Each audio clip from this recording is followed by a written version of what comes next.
Gue pacaran, ya layaknya pacaran anak-anak biasa sih, maksudnya kayak kita having sex and then kelepasan sih. Oke nih, lepasin di dalam aja gitu. Gimana caranya ngebuang gitu, kayak ngegugurin gitu badan bokap gue gitu. Cuma nanyain doang gitu, kayak yang, Dek kenapa gitu, kenapa apanya.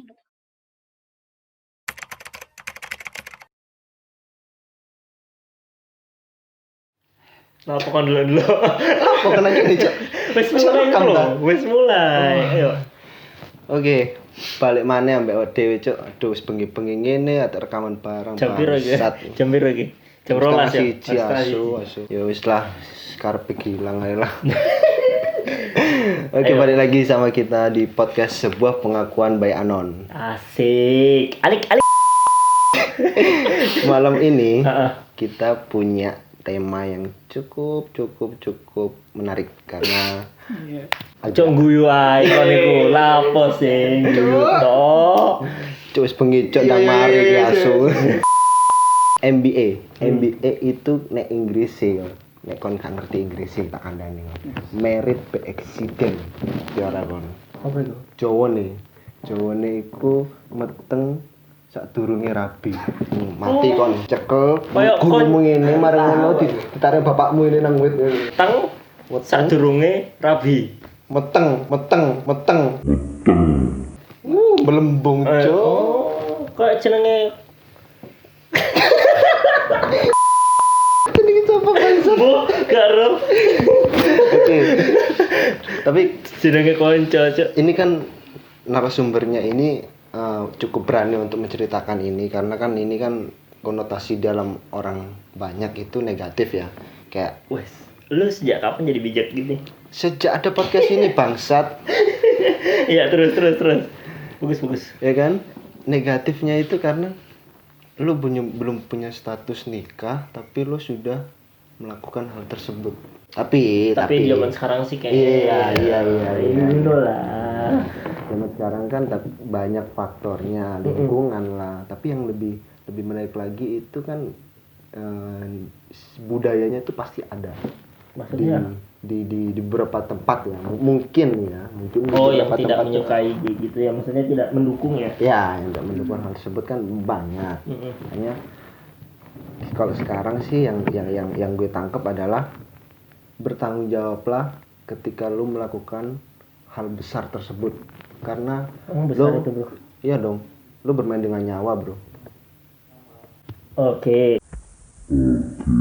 Ya kan? Ya, gue paham maksud Allah lu kemana. Ya kan? Lu ngerti kan? Makanya kayak zaman sekarang ini anak-anak muda itu kayak lu melakukan itu tanpa berpikir. Lu pernah gak sih mikir? Wes tuwek ta, Kon? Iya, Cuk. Seumur hidup aku selawe, Cuk. Setuwek aku.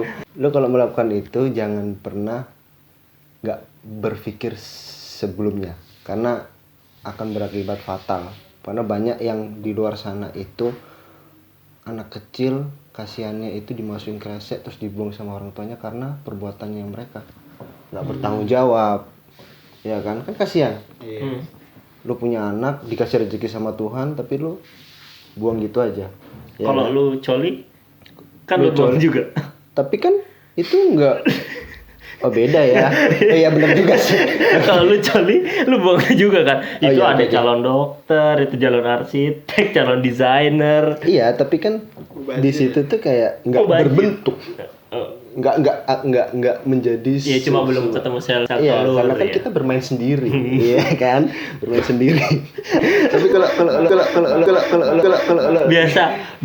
biasa nonton atau ngebayangin? Enakan nonton lah, ya kan? Ya kan? Nggak mungkin kan? Kalau iya. cuma ngebayangin kayak nggak nyampe. Ya nggak nyampe. Kurang ya bro. Nggak bisa gitu loh. Berangkat, nggak bisa kan? gitu. Iya. Tapi kalau menurut lu deh, dalam intinya ya, kalau lu ngelakuin ya zaman sekarang sih ya, zaman 2020 sih udah zaman 2020 sih kayak siapa sih yang belum ngelakuin? Iya pasti sebagian mereka besar. Ya memang ada yang tipikalnya buka segel setelah menikah atau buka segel sebelum menikah. Biasanya ada tuh yang bener gitu. Intinya adalah ketika udah kejadian lu tanggung jawab aja. Iya, intinya gue di situ. gitu. Kalau dari pengalaman gue bukannya gue pernah ya, maksudnya gue tuh kalau dari pengalaman gue, teman-teman gue yang gitu, kalau udah jadi ya udah nikahin gitu loh, dan lu masih tetap bertanggung jawab sama anak tersebut, gitu aja sih inti dari gue. Gue suka sih yang kayak gitu, jadi lo harus tanggung jawab bro. Jadi ya tema kali ini sih Lu emang bawaannya emang serius gitu atau memang ya gue kena banget di tema kali ini ya. Santuy Karena bro, orang santuy. terdekat tersayang gue lah sebut mengalami hal seperti ini. Alay banget bangsat. Gue diam karena gue penasaran, Ya, makanya gue mau dengerin dulu nih. Jangan lo yang ngisi podcast ya. Jangan. Ya intinya sih berpikir sebelum Gini ya, berpikir tuh yang terus nggak lucu ya anjing. Ya udah biarin lupain. serius lagi. Gue mau nangkep nih, cuman apa ya gitu. Berpikirlah sebelum ngelakuin hal ini. Karena dampaknya bakal besar banget sih ke depannya. Oke, kalau gitu kita kayak ngomong cuk bangsat. Iya. Yaudah kalau gitu kita langsung aja berbincang sama narasumber kita untuk mengetahui gimana sih sampai terjadi MBA ini. Oke? Alik, Jangan kemana-mana. kok jangan kemana-mana? Apa nang di kok? Oke kalau gitu kita langsung aja sama narasumbernya. Oke, jadi ini sebenarnya gue pengen cerita kayak pengalaman yang apa ya, emang memorable banget sih, karena this is my life journey. Kenapa dari sejak saat itu terus jadi semuanya jadi berubah gitu. Kayak long story short, dari SMA, gue SMA gue pacaran. Ya layaknya pacaran anak-anak biasa sih, maksudnya kayak jalan kah, nge-dating.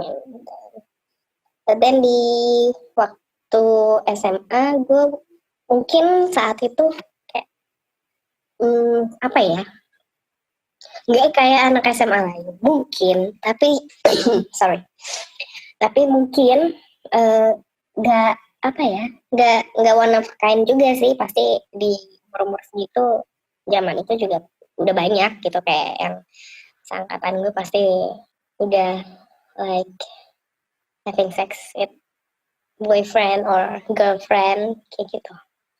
Dan ini juga lagian juga bukan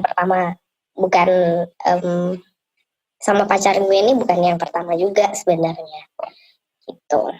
Dan terjadilah itulah ya, kita having sex and then kelepasan sih sebenarnya, karena sebenarnya itu kayak yang emang bukan pertama kali kayak gue mencoba untuk kayak oke nih lepasin di dalam aja gitu. Dan yang kemarin-kemarin tuh ya nggak jadi aja gitu. Mungkin emang timingnya emang nggak lagi masa subur mungkin, atau gimana gue juga nggak ini. Terus but then yang terakhir itu akhirnya kejadian nih gitu, telat lah. Terus akhirnya notice kalau okay, I'm pregnant now gitu. Terus sempet jahat banget sih, maksudnya kayak kepikiran buat gimana caranya ngebuang gitu, kayak ngegugurin gitu. Badan usaha sampai ke klinik dan segala macam juga nggak bisa gitu, kayak ya udah nggak bisa gitu, minum jamu apalah kayak gitu ya bisa. And then gue mikir di situ sih, gue langsung mikirnya oh ya udah, emang ini emang dikasih buat gue gitu, maksudnya ini rezeki gitu. Anak ini nggak salah gitu. Jadi ya udah, akhirnya gue memutuskan untuk ya udah gitu. Tapi waktu itu gue juga belum bilang nggak berani bilang lah sama orang tua gitu, kayak ya udah gitu, ditunggu sampai gue lupa sih, kayaknya sampai usia 5 bulanan kalau nggak salah baru ketahuan gitu. Kayak ketahuannya sih sepele sih sebenarnya, karena mungkin kalau ibu-ibu hamil dulu kan pasti kayak yang apa tuh pernah ngerasa back pain lah gitu. Sedangkan gue emang ada riwayat back pain sebenarnya gitu. Dan ketahuannya tuh sepele, kayak gue ke rumah sakit terus ronsen, ketahuan ketahuan sama bokap gue, karena waktu itu yang nganterin bokap gue gitu. Cuma nanyain doang gitu, kayak yang, "Dek, kenapa?" gitu. "Kenapa apanya?" gitu. "Apa yang ditutupin?" gitu. Terus ya udahlah, langsung nangis kejar gue di situ. Terus posisi masih di rumah sakit ya, terus langsung diajak pulang sama bokap gue. Nggak marah sama sekali, nggak marah. Orang tua gue tuh nggak ada yang marah sama sekali. Kayak yang kita ngobrol gitu, akhirnya ketemu sama nyokap gue, terus ngobrol bertiga. Yang ada cuma nangis-nangisan doang gitu, cuman kayak yang, kok nggak bilang dari kemarin-kemarin, kenapa gitu. Kalau kemarin-kemarin bilang kan bisa dicariin solusi, harus gimana gitu. Akhirnya ya udahlah, long story short, akhirnya keluarga gue yang tahu sih keluarga inti doang ya, karena gue punya kakak cowok gitu. Mungkin yang kecewa sebenarnya kakak gue cowok gitu, karena sebagai kakak cowok mungkin nggak bisa ngejaga adiknya atau gimana, tapi itu nggak kelihatan sih gitu dari dia gitu, kayak dia langsung yang ya langsung sigap aja gitu, kayak oke, adik gue butuh gini, gue harus jadi kakak yang begini gitu. Gue sayang banget sama gue, maksudnya kayak yang ya semenjak saat itu berubah sih dia gitu, karena sebelumnya kita tuh emang yang apa ya, kita dekat gitu, tapi gue nggak pernah ngerasa kayak kakak gue tuh se care itu ternyata sama gue gitu. Ya udahlah, sejak kejadian itu dia jadi lebih care gitu sama gue. Bahkan dia yang ngurusin gitu, kayak lo pengen makan apa, pengen pengen apa gimana kayak gitu-gitu. Terus gue harus yang segala apa ya yang namanya ibu hamil gimana sih, kayak lu kepengenan ini kepengenan itu gitu, padahal sebenarnya ibunya doang yang pengen kan, bukan si babynya gitu, cuman kayak abang gue tuh yang selalu ada gitu. Meanwhile si cowok ini yang notabene pacar gue waktu itu, dia biasa aja gitu, kayak iya nggak secare itu sama gue gitu. Orang tuanya pun akhirnya udah tahu gitu, terus akhirnya kita netepin tanggal segala macam, gimana caranya biar apa ya, si baby ini juga tetap safe gitu kan, karena kan oke, ini posisi karena gue masih sekolah ya, Bo, jadi kayak yang mana itu gue udah lagi kelas 3, jadi kayak yang udah mau uan lah waktu itu. Takutnya sih sebenarnya karena kayak gitu, terus kan banyak kasus lah ya yang ketahuan hamidun di sekolah terus dikeluarin, terus jadi nggak bisa lulus sekolah, terus harus kejar paket lalala segala macam gitu. Untungnya laki nih gue nggak kayak gitu. Gue tetap sekolah kayak orang normal biasa, karena badan gue pun nggak kelihatan kalau gue hamidun gitu. Jadi kayak yang teman-teman pun juga nggak ada yang tahu gitu, guru-guru apa lagi. Jadi kayak nggak ada yang notice, nggak ada yang curiga gitu. Ya udah, semuanya berjalan normal aja, sekolah ya sekolah, main ya main gitu. Tapi ya ya bisa, cuman bedanya sih cuman kayak yang gue lebih ngejaga kayak yang makannya harus yang bener lah segala macam kayak gitu doang sih, biasa aja. Terus akhirnya udah konsultasi ke dokter dan segala macam, akhirnya kita memutuskan untuk dilahirin di bulan ke-7. Jadi si baby gue ini prematur. Kayak gue akhirnya sesar, waktu itu ngambil waktu sebelum apa ya? Gue rada-rada lupa sih, kayak itu udah habis ujian atau sebelum ujian ya. Gue rada lupa. Cuman yang gue ingat adalah gue ngelahirin pada saat itu, gue sesar di bulan ke-7 pas ngambil momen foto-foto sekolah buat apa sih, kayak biasa kan kalau lu mau lulus lu ada foto shoot buat buku tahunan lah segala macam kayak gitu-gitu. Iya ya, yearbook kayak gitulah. Gue ngambil momen-momen itu gitu, kayak yang emang nggak penting lah gitu. Terus momen-momen di apa ya, ada kayak bimbingan gitu. Kalau biasanya kalau lo sekolah kan lo udah habis ujian segala macam, lo ada ujian yang entarnya lo ada ujian masuk apa perguruan tinggi gitu kan. Itu jadi kayak ada bimbingan gitu. Nah itu gue nggak pernah ikut tuh kayak gitu. Nah gue ambil momen itu sekitaran kayak 2 minggu kalau nggak salah, gue nggak masuk sekolah, cuman buat gue birthing baby sampai gue rest gitu, sampai bed rest dan segala macam, selesai recovery. Terus selesai, tapi sebelum udah itu. Terus akhirnya setelah si baby ini akhirnya keluarga cowok gue waktu itu memutuskan untuk ya udah gitu, kita itu setelah ini setelah apa sih namanya tuh, udah lulusan. Jadi sekitar berapa bulan setelah itu kan, habis itu sebulan 2 bulan setelah itu kan kayaknya lulusan terus segala macem,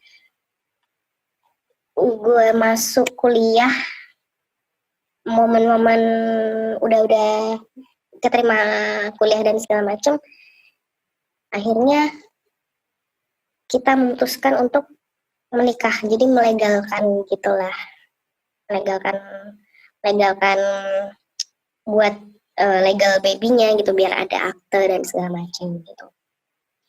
Awalnya sih sebenarnya gue juga udah yang cuek aja gitu, kayak yang kalau nggak mau nikah juga nggak apa-apa sih gitu, karena toh selama ini juga si cowok ini juga nggak pernah tanggung jawab juga sama gue gitu, kayak nggak pernah yang gimana gitu.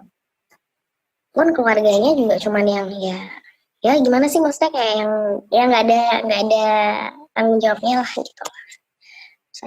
Tapi akhirnya mereka ya udah diresmiin aja segala macam ini buat legal baby gitu. Akhirnya terjadilah itu. Habis itu nggak lama setelah legal beres segala macem, gue memutuskan untuk divorce gitu. Itu pun kayak prosesnya kayak yang nggak cepet sih sebenarnya, karena yang agak susah sebenarnya si pihak cowoknya gitu. Kayak proses divorce itu tuh kayak yang ogah-ogahan gitu. Gue suruh dia apa ya istilahnya, ngurus segala macam, nggak mau, tapi dianya juga dari keluarga juga nggak ada tanggung jawab yang gimana sama gue gitu. Jadi gue juga bingung gitu, kayak ya ngapain gue nikah kalau kayak gini aja gitu, kayak ya lo nggak ada apa ya, etikat buat lo adalah seorang suami, lo adalah seorang ayah gitu. Ya udah gitu, akhirnya keluarga gue urusan udahlah gitu. Untungnya sih gue kayak apa ya, keluarga gue tuh mendukung gitu loh. Jadi kayak nggak pernah sedikit pun kayak melarang kayak untuk jangan divorce lah, kasihan nanti babynya gini. Untungnya keluarga gue nggak kayak gitu karena mereka udah tahu gue gimana, udah tahu emang kenyataannya gimana gitu. Jadi sampai saat ini pun gue juga ngidupin baby gue, juga yang ngidupin juga keluarga gue dan gue gitu intinya gitu. Ya gimana Sudah? ya. Sudah? Udah cukup nggak waktunya? Cukup Pak. Gue ngasih pertanyaan boleh nggak? Boleh. Kalau ya, kita bicara kalau anak lo nonton suatu hari nanti ya, kalau anak lo nonton suatu hari nanti nonton ini podcast, apa yang lo mau omongin sama anak lo? Apa ya? Yang jelas sih, gue cuma pengen dia, karena dia cowok gitu, gue cuma pengen dia raise up as apa ya, good man gitu. Dia harus jadi cowok yang baik, dia harus jadi cowok yang tangguh gitu. gue nggak peduli dia mau nakal kayak apa, kayak nakal-nakalnya cowok gimana sih gitu, nanti dia remaja dia nakal atau gimana, gue nggak takut gitu. Yang penting gue selalu tanamkan sama dia dari kecil sampai sekarang, apa yang lo pengen, apa yang emang jadi tujuan lo ya, kalau itu baik kita semua keluarga pasti ngedukung gitu. Yang jelas lo harus tanggung jawab sama diri lo sendiri gitu. Pun sekarang anak gue udah kayak kelas 4 SD gitu, dia apa ya, dia udah ngerti tanggung jawab gitu, kayak setiap dia pengen sesuatu gitu dia pasti bilang gitu, dia pengen ini, dia pengen itu gitu, tapi selalu gue balikin lagi gitu, yang lo punya apa, yang lo bisa lakuin apa gitu. Kayak contoh kecil sih, kayak bukan berarti gue nggak sayang, bukan berarti gue pelit, tapi gue mengajarkan apa ya, sesuatu yang lo dapat itu harus didapat dengan effort gitu. Jadi gue pengen dia jadi cowok yang emang mandiri, yang tanggung jawab gitu, terutama sama dirinya sendiri. Kayak hal kecil, dia pengen sepeda lah segala macam, dia udah punya sepeda, dia pengen sepeda yang lebih gede gitu. Ya gue balikin aja tabungannya ada berapa, sepedanya yang lama mau dijual aja apa enggak, kan udah nggak kepake, ntar ditambahin deh kalau kurang kayak gitu. Ya simple, tapi gue pikir itu akan adalah pelajaran tanggung jawab dari sejak dini yang harusnya bisa dia apa ya, dia dia bawa sampai nanti dia gede gitu. Gue pengen dia harus jadi lebih baik daripada orang tuanya, harus apa ya, lebih ya lebih lah daripada orang tuanya, itu yang jelas gitu. Jadi cowok yang baik, that's it. You know what? Menurut gue, lo itu adalah ibu yang baik. Lo ngejalanin ini itu sendiri. Lo ngejalanin ini sendiri. Lo harus ngeris, maksudnya lo harus ngebesarin anak itu sendiri. Nggak semua orang bisa kayak lo. Nggak semua orang bisa sekuat lo. Iya, gue tahu. Gue juga nggak akan bisa kayak gini kalau keluarga gue juga nggak support gitu. Iya. Pertanyaan terakhir gue, apa lo menyesal dengan apa yang telah terjadi di hidup lo sampai detik ini? Berat ya boy. Nyesel, dibilang nyesel sih nyesel gitu. Nyesel nggak nyesel sebenarnya. Kalau soal nyesel sih gue nyesalnya sih kayak ya salah orang aja gitu. Gue nakalnya tuh sama salah orang aja gitu. Mungkin kalau gue nakalnya sama yang oke aja gitu, gue pikir gue akan lebih baik gitu. Cuman kalau ya gimana ya, nyesel pasti di belakang sih ya, jadi susah juga gitu. Cuman intinya ya gue being grateful aja sih so far gitu. Maksudnya kalau misal pun mungkin dulu gue nggak kayak gini gitu, dulu gue nggak begitu gitu, gue mungkin sekarang nggak kayak gini lah. Jadi kayak gue mungkin nggak akan jadi anak yang bisa Sekuat ini ya. ketika sekuat ini, terus seketika bisa langsung jadi gue harus dewasa. Karena gue jujur aja gue ngerasa kayak gue jadi dipaksa untuk dewasa sebelum waktunya kan gitu loh. Kayak di saat lo harus ngabisin waktu lo main nongkrong sama teman-teman lo waktu itu gitu, gue nggak kayak gitu. Ya gue main sesekali, gue main gitu, tapi gue lebih mikir kayak kuliah sambil kerja lah gitu, karena gue punya baby nih, gue harus ngehidupin baby gue segala macam kayak gitu sih. Cuman gue being grateful sih lah, maksudnya ya mungkin emang ini jalannya gitu, kayak bisa jadi ngebentuk gue jadi mungkin lebih tough untuk hadepin yang mungkin nanti akan lebih challenging lagi gitu. Satu lagi deh pertanyaan. Kalau lo punya kesempatan, lo ngomong buat keluarga lo, apa yang mau lo omongin? gue mau ngomong, yang jelas gue sayang banget sama keluarga gue, no matter what, apapun itu gitu. Gue nggak akan habis buat minta maaf karena gue tahu itu nggak akan cukup gitu.